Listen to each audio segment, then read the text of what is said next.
kemana ruh ketika setelah dicabut dari jasad. Maka kalau kita membaca dalam satu riwayat dari Bara' bin Azib, kita akan menjumpai ruh itu kalau dicabut dari jasad, maka kita harus paham malaikat itu Pak, kalau akan mendapati orang itu meninggal dunia, maka para malaikat itu akan datang serombongan. Kemudian dalam satu riwayat hadis Rasulullah itu berkata, ketika beliau itu bersandar ke tongkat, maka beliau mengatakan istaidu min adzabil qabr, berlindunglah kalian dari azab kubur. Diulang-ulang oleh Nabi sampai 3 kali. Kemudian Nabi mengatakan idza kana al-mu'min fi inqita'i minad dunya wa iqbalu minal akhirah. Seorang mukmin itu kalau akan meninggalkan dunia dan datang dalam urusan akhirat, nazala ilaihi malaikatun minal malaikah, maka akan datang serombongan para malaikat-malaikat. Kalau yang didatangi itu adalah orang yang beriman, yang datang malaikatur rahmah bersama dengan malaikat maut. Malaikat yang mencabut nyawa, penamaan yang benar bukan malaikat Israel, tapi penamaan yang benar itu malaikat maut. Dia datang serombongan bersama dengan malaikatur rahmah. Para malaikat kemudian di mana? Fajalasu inda mudil basar. Para malaikat itu duduk sejauh mata orang itu ketika memandang. Makanya orang kan kadang-kadang kalau mau meninggal dunia begini, itu bukan melihat tatapan kosong, tetapi dia melihat sesuatu yang tidak pernah dia jumpai seumur hidupnya. Mana malaikat itu kalau yang akan dicabut adalah orang yang beriman, malaikat itu akan membawa 2 barang. 1, kafanun min akfanil jannah, kain kafan dari surga. 2, hanutun min hunutil miski, dan yang kedua itu akan membawa minyak wangi yang diambil dari surga. Setelah kemudian duduk sejauh mata memandang, yang akan datang, yang turun 1, malaikat maut di atas kepalanya. Setelah dicabut semuanya sempurna, malaikat maut selesai tugasnya. Kemudian diserahkan kepada malaikatur rahmah. Kalau dia orang yang beriman, dibalut sama kemudian kain kafan yang diambilkan dari surga, diberikan minyak wangi dari surga. Itu loh Pak, masalah pakaian itu saking pentingnya. Ruh itu aja masih dikasih pakaian. Makanya orang kalau sampai ngeremehin aurat itu kebangetan, karena ruh saja ditutupin. Itu kemudian bagaimana dengan kain kafan yang diambil dari surga, ditutup dengan kain kafan dari surga. Lalu kemudian dibawa ke langit yang pertama. Setelah dibawa ke langit yang pertama, Rasulullah mengatakan fastaftahu lahumul bab, mereka meminta supaya dibukakan pintu langit yang pertama. Pintu langit yang pertama terbuka. Kemudian mereka memasuki pintu langit yang pertama, karena sesungguhnya langit itu ada 7 lapis. 1, 2, 3, 4, 5, 6, 7. 1 lapis dengan lapis berikutnya sejarak 500 tahun perjalanan. Lapis yang kedua dengan lapis yang ketiga 500 tahun perjalanan. Atasnya Pak ada pohon bidara Pak, makanya dinamakan Sidratul Muntaha. Sidrah itu bidara, Muntaha itu puncaknya langit. Di atas langit yang ketujuh ada lautan, dari dasarnya sampai permukaannya 500 tahun perjalanan. Di atas yang tempat yang begitu besar, itulah nanti kemudian yang menjadi salah satu tempat arasy-Nya Allah. Maka naik itu melewati langit yang pertama. Seluruh para malaikat gemuruh Pak, cuma kita tidak mendengar. Kita tidak pernah mendengar itu. Makanya dijadikan, kenapa pendengaran kita terbatas? Kalau dijadikan pendengaran kita sensitif, malah tidak bisa tidur. Karena tiap hari kita akan mendengar omongan para malaikat, dan kita akan mendengar omongan orang ketika mati, dan apa yang disampaikan oleh para malaikat di atas langit. Dijadikan pendengaran kita terbatas karena ada banyak hikmah. Melewati langit yang pertama bergumuruh para malaikat yang kemudian berkata, maniruh hadat tayyib, ini pemilik ruh yang baik, ini miliknya siapa? Hadza fulan bin fulanan, ini disebutkan namanya yang terbaik yang dia pernah miliki ketika di dunia. Seluruh malaikat menyambutnya. Naik ke langit yang kedua, minta dibukakan pintu langit yang kedua, dibukakan. Terus sampai akhirnya menembus langit yang ketujuh. Ketika meminta untuk dibukakan pada langit yang ketujuh, maka Allah berfirman, sesungguhnya aku menciptakan dia dari tanah, aiduhu ilal ardi, kembalikan dia ke bumi, maka disitulah aku menciptakan, dan disitulah kemudian aku akan membangkitkan kedua kalinya. Akhirnya para malaikat kemudian membawa ruh itu, kemudian ketemu dengan jasadnya yang sedang dibawa oleh para pelayat ke area kuburan. Maka kemudian bertemulah kemudian jasad itu dengan ruh. Ya, jasad ini masih dipakai? Enggak, ini sudah selesai. Jadi yang kita pakai ini jasad sementara saja, ini kendaraan kita di dunia. Nanti ketika kita sudah mati, ketika dikumpulkan di padang mahsyar, dikumpulkan di surga, enggak pakai jasad ini. Jadi jangan khawatir yang tiba-tiba kemudian kok saya hidungnya gini, tenang, sampai mati doang. Nanti kalau sudah mati diganti hidungnya sama Allah. Karena nanti kalau kita sudah mati, nanti kita akan dikumpulkan di surga. Fisik kita itu sudah beda dengan fisik di dunia. Makanya fisik kita nanti kalau masuk surga sebagaimana fisiknya Nabi Adam, tingginya 60 hasta, sekitar 30-40 meter. Maka ketika jasad itu dibawa ke liang kubur, sempat diketemukan dengan roh sebentar, tapi saat itu jasad sudah tidak ada faedahnya. Kemudian ketika sudah ketemu kembali di area kuburnya, dia sempat mendengar suara terompah terakhir pelayat ketika keluar dari kuburan. Setelah itu kemudian datang pertanyaan mungkar datang, kan menanyakan 3 perkara. Apa, siapa robnya, siapa nabinya, apa kitabnya, ataupun apa agama yang diutus kepadanya. Setelah dia mampu menjawab itu, maka yang mampu menjawabnya itu siapa? Apakah dirinya? Enggak. Tapi yang menjawabnya itu adalah dibantu sama Allah. Makanya Rasulullah membacakan ayat yusabbitullahu alladhina amanu fil qawli tsabit fil hayati dunya wa fil akhirah.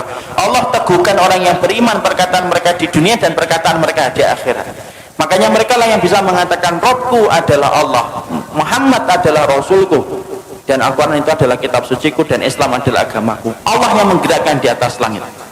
Setelah dia mampu menjawab pertanyaan yang pertama, maka Allah berfirman di atas arasnya, Shadaqa abdi, hambaku ini jujur, benar dalam imannya sampai dia mau menjawab pertanyaan itu.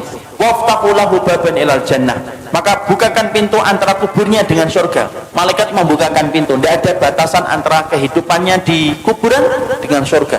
Dia melihat surga itu, tapi bedanya cuma satu, dia belum bisa masuk ke surga itu. Kemudian Allah bukakan pintu surga itu, kemudian datang kepadanya seseorang, kemudian dia bertanya, siapa anta? Mana anta? Kemudian dia menjawab, orang yang begitu rupawan itu berkata, ana amaluka sholih, saya adalah amalmu yang sholih.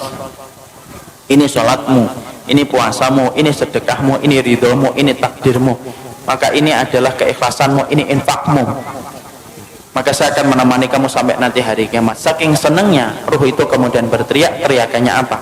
Ya Rabb aqimis sa'ah hatta arji ila ahli, ya Rabbku tegakkanlah hari kiamat supaya aku ketemu cepat dengan keluargaku. Masya Allah. Jadi memori tentang keluarga itu tidak pernah hilang.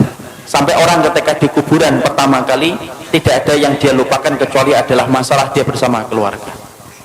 Nah, disitulah kita paham. Kemudian pertanyaan kita, ruh itu ditempatkan di mana, Ustaz? Ruh itu ditempatkan oleh Allah berdasarkan perkataan yang disampaikan oleh Imam Ibnu Qayyim itu macam-macam. Ada ruh yang ditempatkan di dalam kubur mendapatkan kenikmatan. Ada ruh yang ditempatkan yaitu di tempat-tempat yang berbeda. Ada ruh antara langit dan bumi. Ruhnya siapa? Orang yang punya hutang, ketika dia tidak membayarkan hutang itu sampai dia meninggal dunia. Ada ruh yang kemudian ditempatkan di tanur. Tanur itu tempat kayak periuk, masuknya kecil, keluarnya besar, dalamnya itu ke bawahnya besar. Untuk siapa tanur itu? Tempat bagi ruh mereka yang dulunya ketika di dunia berzina dan tidak bertobat sampai mati, dibakar oleh Allah selamanya sampai nanti hari kiamat itu datang, dan mereka berusaha keluar tetapi tidak bisa keluar. Imam Ibnu Qayyim menjelaskan itu tempat bagi para pezina yang tidak bertobat sampai dia mati. Ada kemudian ruh yang ditempatkan di sungai darah, setiap waktu kemudian dia melipir ke pinggir, kemudian dilempari batu, kemudian dia melipir lagi, dilempari batu. Siapa itu? Pemakan riba yang tidak meninggalkan ribanya. Disitulah kita mendapati ruh itu akan ditempatkan oleh Allah berdasarkan amal-amal yang mereka lakukan. Ada enggak ruh bergentayangan? Tidak ada bergentayangan. Kayak kurang kerjaan aja bergentayangan. Karena sesungguhnya ruh itu miliknya Allah dan Allah yang menggenggamnya. Nah ini ada rumah habis mati bunuh diri, malamnya kelihatan orangnya nangis-nangis, Ustaz, itu setan. Ruh itu tidak mungkin balik, Pak. Kenapa ruh tidak mungkin balik? Karena ruh itu tempatnya di alam barzah.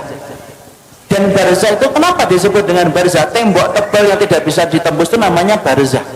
Nah kalau ruh itu masih bisa seliweran dalam kehidupan dunia, penamaan barzah itu batal demi hukum.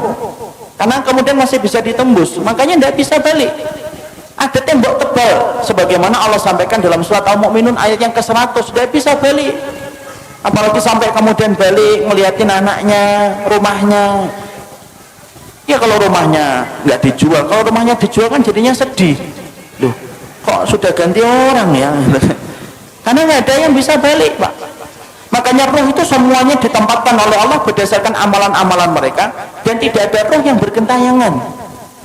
Makanya kemudian kalau kita dapatin ada tempat-tempat ada orang mati bunuh diri kok kelihatan ada hantunya, itu bukan roh tapi itu setan yang mencari celah dan kesempatan supaya dia itu ditakutin.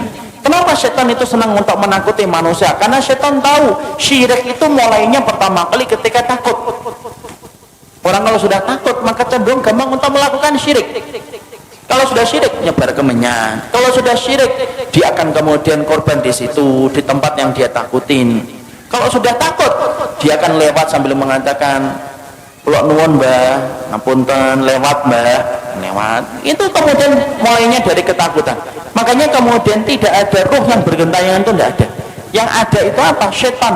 Karena setan itu bisa berubah wujud apa saja. Anjing hitam permulaan dari jin. Ular hitam perwujudan dari jin. Kemudian setan bisa berubah manusia, bisa. Makanya kita dapati ketika Nabi mau dibunuh, siapa yang memberikan saran mengumpulkan 10 pemuda untuk membunuh Nabi Muhammad? Itu setan dalam bentuk manusia. Karena setan itu bisa berubah apa saja, Pak. Dan dia bisa menjadi hantu untuk menakuti manusia. Tetapi roh itu tidak bisa bergentayangan. Roh itu berada pada alam barzah. Dan disebut alam barzah itu karena tidak bisa ditembus dengan apapun. Ya, nggak bisa ditembus apapun. Makanya kalau kita berbicara masalah hantu, hantu itu kan Masya Allah, hantu itu kan beda-beda kan di setiap negara dan setiap wilayah. Kalau di Amerika hantu itu apa? Hantu itu keren, pakai jas, kemudian giginya runcing, sukanya gigit leher, enak itu. Itulah yang disebut dengan Dracula. Itu hantu Amerika.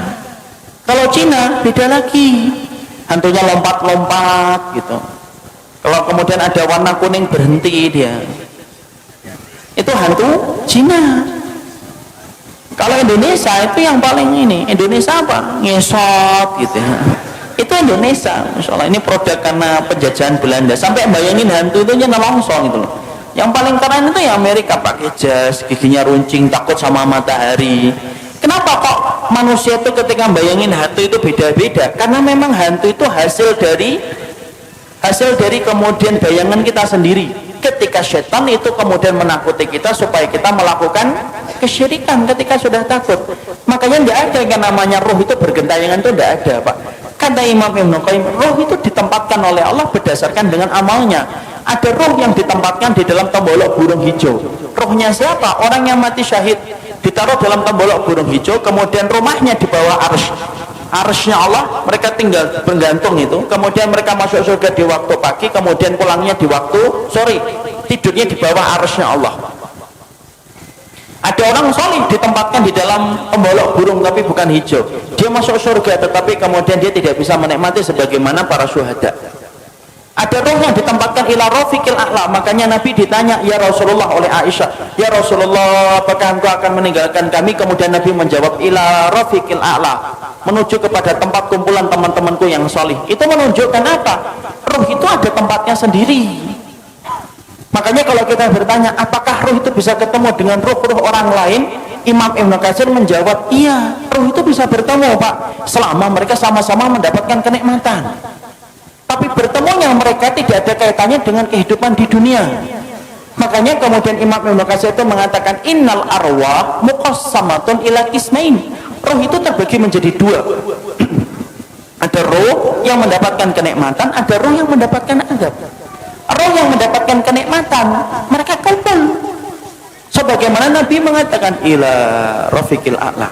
Beliau ingin ketemu dengan rohnya Nabi Musa, rohnya Nabi Ibrahim, rohnya Nabi Nuh, rohnya Nabi Adam.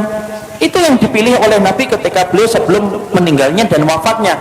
Beliau mengatakan apa? Ila rafiqil a'la. Makanya Nabi detik-detik ketika sebelum meninggal, beliau melihat ke langit, kemudian beliau mengatakan ila rafiqil a'la, tangan beliau jatuh, kemudian kepala beliau bergeser. Akhirnya beliau meninggal dunia.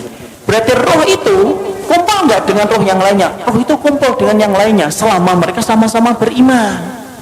Kecuali roh yang mendapatkan adab. Innal arwah mu'adzabah la tatakian. Sesungguhnya kalau roh yang mendapatkan adab, mereka tidak ketemu. Tapi roh yang kemudian mendapatkan kenikmatan, mereka saling ketemu. Mereka saling ketemu dan mereka saling bertanya.